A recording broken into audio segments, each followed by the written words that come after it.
بسم اللہ الرحمن الرحیم۔ السلام علیکم ورحمۃ اللہ وبرکاتہ۔ نحمد نصلی علی رسولہ الکریم، اما بعد، فاعوذ باللہ من الشیطان الرجیم، بسم اللہ الرحمن الرحیم۔ ربی زدنی علما، رب اشرح لی صدری ویسر لی امری واحلل عقدۃ من لسانی یفقہوا قولی۔ جنت کا بیان۔ آج کا ہمارا باب ہے المبشرون بالجنہ، جنت کی بشارت پانے والے لوگ۔ جنت میں سب سے پہلے رسول اکرم صلی اللہ علیہ وسلم داخل ہوں گے۔ حضرت انس بن مالک کہتے ہیں کہ رسول اللہ صلی اللہ علیہ وسلم نے ارشاد فرمایا، قیامت کے روز میں سب سے پہلے جنت کے دروازے پر آؤں گا اور دروازہ کھلواؤں گا۔ جنت کا خازن دروازہ کھٹکھٹانے پر پوچھے گا، کون ہے؟ میں جواب دوں گا، محمد۔ خازن کہے گا، مجھے اسی بات کا حکم دیا گیا تھا کہ آپ سے پہلے کسی کے لیے دروازہ نہ کھولوں۔ اسے مسلم نے روایت کیا ہے۔ پھر حضرت ابوبکر صدیق اور حضرت عمر فاروق ان جنتیوں کے سردار ہوں گے جو دنیا میں بڑھاپے کی عمر میں فوت ہوئے ہوں گے۔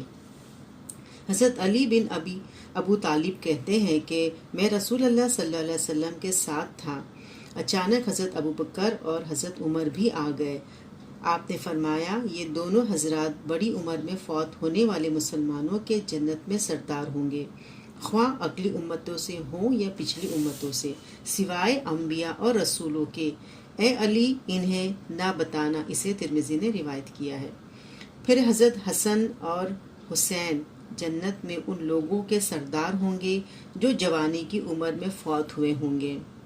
حضرت ابو سعید کہتے ہیں کہ رسول اللہ صلی اللہ علیہ وسلم نے فرمایا، حضرت حسن اور حضرت حسین دونوں جنتی نوجوانوں کے سردار ہوں گے۔ اسے ترمذی نے روایت کیا ہے۔ 10 حضرات کو رسول اکرم صلی اللہ علیہ وسلم نے دنیا میں جنتی ہونے کی بشارت دی، جنہیں عشرہ مبشرہ کہا جاتا ہے۔ ان کے نام یہ ہیں۔ حضرت عبد الرحمن بن عوف کہتے ہیں کہ رسول اللہ صلی اللہ علیہ وسلم نے فرمایا، حضرت ابوبکر جنت میں ہیں، حضرت عمر جنت میں ہیں، حضرت عثمان جنت میں ہیں، حضرت علی جنت میں ہیں، حضرت طلحہ جنت میں ہیں، حضرت زبیر جنت میں ہیں، حضرت عبد الرحمن بن عوف جنت میں ہیں، حضرت سعد بن ابی وقاص جنت میں ہیں، حضرت سعید بن زید جنت میں ہے اور حضرت ابو عبیدہ بن جرح جنت میں ہے۔ اسے ترمذی نے روایت کیا ہے۔ پھر حضرت خدیجہ کو نبی اکرم صلی اللہ علیہ وسلم نے جنت میں گھر کی بشارت دی۔ حضرت عائشہ فرماتی ہیں کہ رسول اکرم صلی اللہ علیہ وسلم نے حضرت خدیجہ کو جنت میں ایک گھر کی بشارت دی۔ اسے مسلم میں روایت کیا ہے۔ پھر حضرت عائشہ کو رسول اکرم صلی اللہ علیہ وسلم نے جنت کی بشارت دی۔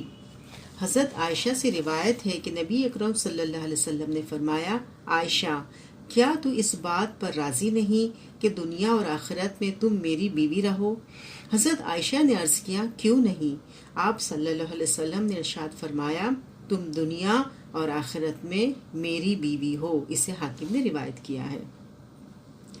پھر حضرت ام سلیم زوجہ حضرت ابو طلحہ کو نبی اکرم صلی اللہ علیہ وسلم نے جنت کی بشارت دی۔ پھر حضرت بلال کو رسول اللہ صلی اللہ علیہ وسلم نے جنت کی بشارت دی۔ حضرت جابر بن عبداللہ سے روایت ہے کہ رسول اللہ صلی اللہ علیہ وسلم نے فرمایا، مجھے جنت دکھائی گئی، میں نے وہاں ابو طلحہ کی بیوی ام سلیم کو دیکھا، پھر اپنے آگے آگے کسی کے چلنے کی آواز سنی، دیکھا تو بلال تھے۔ اسے مسلم نے روایت کیا ہے۔ پھر حضرت عمر بن خطاب کو رسول اکرم صلی اللہ علیہ وسلم نے جنت میں محل کی بشارت دی۔ حضرت ابو ہریرہ کہتے ہیں کہ ہم نبی اکرم صلی اللہ علیہ وسلم کی خدمت میں حاضر تھے۔ آپ نے ارشاد فرمایا، میں سو رہا تھا کہ میں نے اپنے آپ کو جنت میں پایا۔ میں نے ایک محل کے اندر کونے میں ایک عورت کو وضو کرتے دیکھا تو پوچھا، یہ محل کس کا ہے؟ انہوں نے کہا، عمر بن خطاب کا۔ مجھے عمر کی غیرت کا خیال آیا تو میں پیٹھ پھیر کر چلا آیا۔ حضرت عمر سن کر رونے لگے۔ عرض کیا، یا رسول اللہ صلی اللہ علیہ وسلم، کیا میں آپ پر غیرت کروں گا؟ اسے بخاری نے روایت کیا ہے۔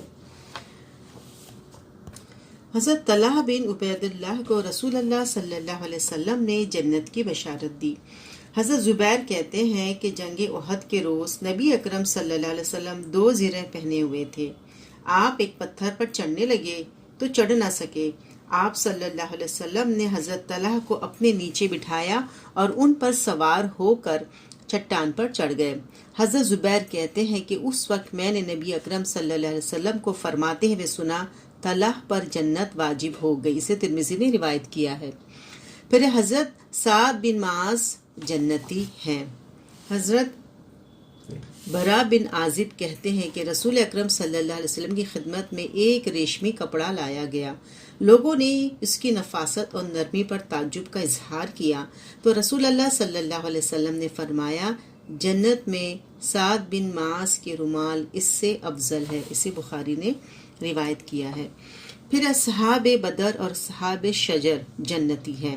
حضرت جابر سے روایت ہے کہ رسول اللہ صلی اللہ علیہ وسلم نے فرمایا، جنگ بدر صلح حدیبیہ میں شامل ہونے والے لوگوں میں سے کوئی بھی آگ میں نہیں جائے گا۔ اسے احمد نے روایت کیا ہے۔ وضاحت: صلح حدیبیہ ذی القعدہ 6 ہجری سے قبل صحابہ اکرام نے حدیبیہ کے ایک درخت کے نیچے رسول اکرم صلی اللہ علیہ وسلم کے دست مبارک پر جانیں قربان کرنے کے لیے بیعت کی تھی۔ ان تمام اصحاب رسول کو اصحاب شجر کہا جاتا ہے۔ پھر حضرت عبداللہ بن سلام کو نبی اکرم صلی اللہ علیہ وسلم نے جنت کی بشارت دی۔ حضرت سعد کہتے ہیں کہ میں نے رسول اللہ صلی اللہ علیہ وسلم کو کسی زندہ چلتے پھرتے آدمی کے بارے میں جنتی کہتے نہیں سنا سوائے عبداللہ بن سلام کے۔ سے مسلم نے روایت کیا ہے۔ وضاحت: حضرت سعد نے صرف حضرت عبداللہ بن سلام کے بارے میں ہی یہ بشارت سنی، لہٰذا انہی کے بارے میں گواہی دی، لیکن دیگر صحابہ نے رسول اکرم صلی اللہ علیہ وسلم سے دوسرے صحابہ اکرام کے بارے میں بشارتیں کی روایت کی ہیں۔ پھر حضرت مریم بنت عمران، حضرت فاطمہ بنت محمد، حضرت خدیجہ زوج حضرت محمد صلی اللہ علیہ وسلم اور حضرت آسیہ زوجہ فرعون جنتی خواتین کی سردار ہیں۔ حضرت جابر کہتے ہیں کہ رسول اللہ صلی اللہ علیہ وسلم نے فرمایا، جنتی خواتین کے سردار مریم بنت عمران کے بعد حضرت فاطمہ، حضرت خدیجہ اور حضرت آسیہ فرعون کی بیوی ہیں۔ اسے طبرانی نے روایت کیا ہے۔ پھر حضرت زید بن عمرو جنتی ہیں۔ حضرت عائشہ سے روایت ہے کہ رسول اللہ صلی اللہ علیہ وسلم نے فرمایا، جنت میں داخل ہوا تو زید بن عمرو بن نفیل کے 2 درجے دیکھے۔ اسے ابن عساکر نے روایت کیا ہے۔ حضرت عبداللہ بن عمرو بن حرام جنتی ہیں۔ حضرت جابر بن عبداللہ کہتے ہیں کہ احد کے دن جب عبداللہ بن حرام شہید ہوئے تو رسول اللہ صلی اللہ علیہ وسلم نے فرمایا، اے جابر، کیا میں تجھے وہ بات نہ بتاؤں جو اللہ تعالیٰ نے تمہارے باپ سے کی ہے؟ میں نے عرض کیا، کیوں نہیں؟ آپ صلی اللہ علیہ وسلم نے ارشاد فرمایا، اللہ تعالیٰ نے کسی شخص سے بغیر حجاب کے بات نہیں فرمائی، لیکن تیرے باپ سے بغیر حجاب کی یعنی براہ راست گفتگو فرمائی ہے، اور کہا ہے، اے میرے بندے، جو چاہتے ہو مانگو، میں تمہیں دوں گا۔ تمہارے باپ نے عرض کیا، اے میرے رب، مجھے دوبارہ زندہ فرما تاکہ میں دوبارہ تیری راہ میں مارا جاؤں۔ اللہ تعالیٰ نے ارشاد فرمایا، یہ بات تو ہماری طرف سے پہلے ہی طے ہو چکی ہے کہ مرنے کے بعد دنیا میں واپسی نہیں ہوگی۔ تیرے باپ نے عرض کیا، اے میرے رب، اچھا تو میری طرف سے اہل دنیا کو میرا یہ پیغام یعنی دوبارہ زندہ ہو کر شہید ہونے کی تمنا کرنا پہنچا دے۔ تب اللہ تعالیٰ نے یہ آیت نازل فرمائی، سورہ آل عمران آیت نمبر 169، جو لوگ اللہ کی راہ میں قتل ہو جائیں انہیں مردہ نہ کہو، بلکہ وہ زندہ ہیں اور اپنے رب کے یہاں رزق دیے جاتے ہیں۔ اسے ابن ماجہ نے روایت کیا ہے۔ پھر حضرت عمار بن یاسر اور حضرت سلمان فارسی جنتی ہیں۔ حضرت انس کہتے ہیں کہ رسول اللہ صلی اللہ علیہ وسلم نے فرمایا، جنت 3 آدمیوں کا شوق رکھتی ہے، حضرت علی، حضرت عمار اور حضرت سلمان فارسی۔ اسے حاکم نے روایت کیا ہے۔ پھر حضرت جعفر بن ابو طالب اور حضرت حمزہ جنت میں ہیں۔ حضرت عبداللہ بن عباس کہتے ہیں کہ رسول اللہ صلی اللہ علیہ وسلم نے فرمایا، میں کل رات جنت میں داخل ہوا اور اس میں دیکھا کہ حضرت جعفر فرشتوں کے ساتھ اڑ رہے ہیں، حضرت حمزہ تختے پر تکیہ لگائے بیٹھے ہیں، سے طبرانی نے روایت کیا ہے۔ پھر حضرت زید بن حارثہ جنتی ہیں۔ حضرت بریدہ کہتے ہیں کہ آپ صلی اللہ علیہ وسلم نے فرمایا، میں جنت میں داخل ہوا تو ایک نوجوان دوشیزہ نے میرا استقبال کیا۔ میں نے اس سے پوچھا تو کس کے لیے ہے؟ کہنے لگی زید بن حارثہ کے لیے۔ اسے ابن عساکر نے روایت کیا ہے۔ پھر ہے حضرت غمیسہ بنت ملحان جنتی ہیں۔ حضرت انس کہتے ہیں کہ رسول اللہ صلی اللہ علیہ وسلم نے فرمایا، میں جنت میں داخل ہوا تو اپنے آگے کسی کے چلنے کی آواز سنی۔ میں نے پوچھا یہ آواز کیسی ہے؟ مجھے بتایا گیا کہ یہ غمیسہ بنت ملحان ہے۔ اسے احمد نے روایت کیا ہے۔ یاد رہے کہ حضرت غمیسہ بنت ملحان کے شوہر اور بیٹا غزوہ احد میں شہید ہوئے۔ ان کے بھائی حرام بن ملحان حادثہ بر معونہ میں شہید ہوئے اور خود جزیرہ قبرص کے تسخیر کے بعد واپس آنے والے جہادی لشکر میں شامل تھی کہ دوران سفر میں اللہ کو پیاری ہو گئی۔ پھر حضرت حارثہ بن نعمان جنتی ہے۔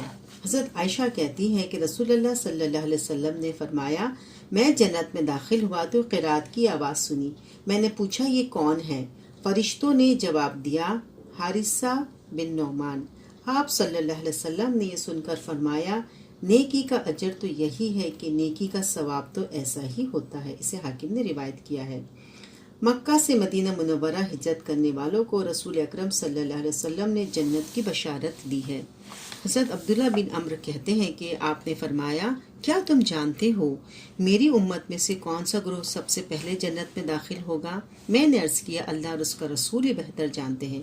آپ نے ارشاد فرمایا، مہاجر لوگ، مکہ سے مدینہ ہجرت کرنے والے قیامت کے روز جنت کے دروازے پر آئیں گے تو دروازہ کھولا جائے گا۔ جنت کا خازن ان سے پوچھے گا، کیا تمہارا حساب ہو گیا؟ وہ جواب دیں گے، حساب کس چیز کا؟ ہماری تلواریں اللہ کی راہ میں ہمارے کندھوں پر تھی اور اسی حالت میں ہمیں موت آ گئی۔ چنانچہ جنت کا دروازہ ان کے لیے کھول دیا جائے گا اور وہ دوسرے لوگوں کے جنت میں داخل ہونے سے 40 سال پہلے جنت میں جا کے مزے کریں گے۔ اسے حاکم نے روایت کیا ہے۔ وضاحت، ترمذی شریف کی حدیث میں 500 سال بعد جنت میں داخل ہونے کا ذکر ہے۔ یہ فرق لوگوں کے اعمال کی بنیاد پر ہے۔ حضرت ابن دہدہ جنت میں ہے۔ حضرت جابر بن سمورہ کہتے ہیں کہ آپ صلی اللہ علیہ وسلم نے ابن دہدہ کی نماز جنازہ پڑھائی تو آپ کے پاس ایک ننگی پیٹھ والا گھوڑا لایا گیا اور اس کو ایک شخص نے پکڑا۔ آپ اس پر سوار ہوئے تو گھوڑا بدکتا تھا۔ ہم سب آپ صلی اللہ علیہ وسلم کے پیچھے پیچھے دوڑ رہے تھے کہ لوگوں میں سے ایک شخص نے کہا، نبی اکرم صلی اللہ علیہ وسلم نے فرمایا ہے، ابن دہدہ کے لیے جنت میں کتنے ہی پھلوں کے خوشے لٹکے ہوئے ہیں۔ اسے مسلم نے روایت کیا ہے۔ پھر ام المومنین حضرت حفصہ جنتی ہیں۔ حضرت انس کہتے ہیں کہ آپ صلی اللہ علیہ وسلم نے فرمایا، حضرت جبرائیل نے مجھے کہا کہ آپ حضرت حفصہ سے رجوع کریں کیونکہ وہ بہت زیادہ روزے رکھنے والی، بہت زیادہ قیام کرنے والی ہیں اور جنت میں آپ کی بیوی ہے۔ اسے حاکم نے روایت کیا ہے۔ پھر حضرت عکاشہ جنتی ہیں۔ حضرت عمران بن حسین سے روایت ہے کہ آپ نے فرمایا، میری امت میں سے 70,000 آدمی بغیر حساب جنت میں جائیں گے۔ صحابہ اکرام نے عرض کیا، یا رسول اللہ صلی اللہ علیہ وسلم، وہ کون خوش نصیب لوگ ہوں گے؟ آپ نے ارشاد فرمایا، یہ وہ لوگ ہوں گے جو نہ دم کراتے تھے، نہ شگن لیتے تھے، نہ داغ لگاتے تھے اور صرف اپنے رب پر توکل کرتے تھے۔ حضرت عکاشہ کھڑے ہوئے اور عرض کیا، اے اللہ کے نبی، دعا فرمائیے اللہ مجھے ان میں سے کر دے۔ آپ صلی اللہ علیہ وسلم نے ارشاد فرمایا، تو ان میں سے ہے۔ اسے مسلم نے روایت کیا ہے۔